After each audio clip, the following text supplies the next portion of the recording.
Jenderal Ugro, ada catatan atau pendapat soal kalau saya tarik juga kepada institusi Polri kan tadi oke lah. Walaupun tidak dijawab dengan tegas karena beliau bukan politisi, ini lebih nuansa politiknya lebih tinggi daripada soal hukum. Tapi kan tidak bisa menyeret-nyeret institusi Polri ke urusan politik, begitu kan? Komentarnya? Ya, kembali kalau saya menyangkut Polri kan tugas pokok Polri pelindung, pengayom, pelayan masyarakat. Pemelihara Kamtipmas supaya tetap dipelihara kondusif lah. Penegakan hukum terakhir. Ya, jadi kalau masalah sekarang dengan ijazah sekarang yang sedang berlangsung baik yang di Mabes Polri ataupun di Polda Metro, buka seterang-terangnya saja. Ya, pasalnya difokuskan saja 263 ayat 2. Jangan kasih pasal-pasal lain dulu lah. Kalau 263 ayat 2 nanti sudah tidak terbukti, mau dilanjutkan dengan misalnya fitnah atau pencemaran nama baik, silakan. Karena selama persoalan pokoknya belum bisa terpecahkan ya, yang itu dulu ya, tidak akan pernah selesai. Mungkin ratingnya tetap tinggi ke depanan seperti itu. Jadi kepastian hukum itu harus dicapai. Jadi pernah saya katakan tadi di awal, SP3 saja di pra-peradilan itu juga belum kepastian hukum.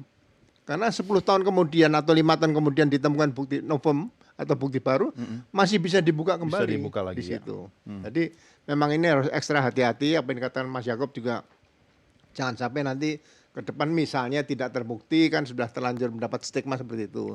Tapi kalau terbukti ya sampaikan apa adanya, sehingga masyarakat semua pihak akan merasa puas seperti itu. Tapi kan dalam kondisi hal sekarang ini masyarakat sudah punya pendapatnya sendiri dan ada pihak-pihak yang pasti dirugikan, termasuk misalnya Pak Jokowi dan keluarganya. Anda melihatnya apakah polisi harusnya lebih tegas lagi untuk melindungi semua warga negara termasuk mantan presiden?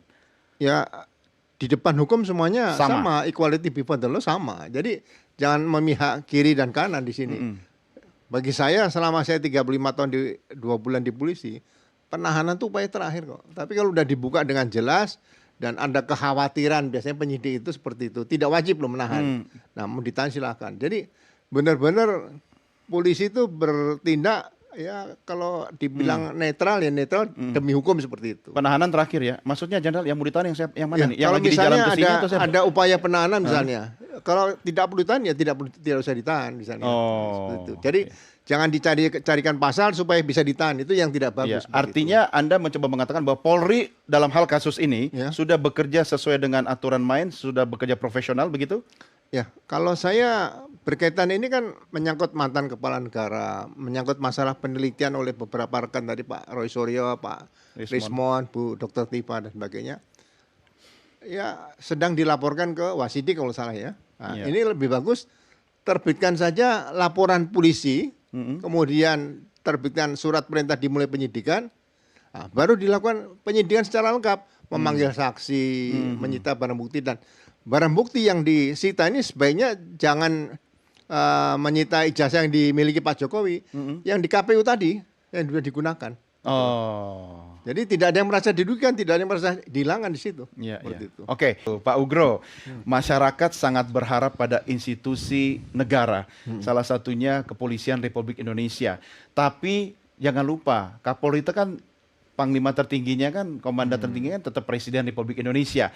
Ya, agak sulit memisahkan institusi Polri juga dari bias politik. Bagaimana cara Polri kemudian menunjukkan integritasnya dalam kasus ini? Ya, saya sering katakan begini, kita punya pedoman hidup, yaitu Tribrata, dan pedoman kerja Catur Prastya. Memang membaca Tribrata yang pertama adalah Catur Prastya ya, pedoman kerja adalah Satya Ha Prabu. Sepertinya setia kepada Prabu, bukan. Setia kepada negara dan pimpinan negara. Bukan pimpinan pemerintah loh. Buktinya Gus Dur dulu pernah diperiksa kasus Bulogate sebagai saksi, nggak ada masalah, seperti itu. Jadi saya melihat peran Polri di sini di bawah Presiden sebagai kepala negara, karena kan dalam satu negara kan ada kepolisian juga, ada TNI dan sebagainya.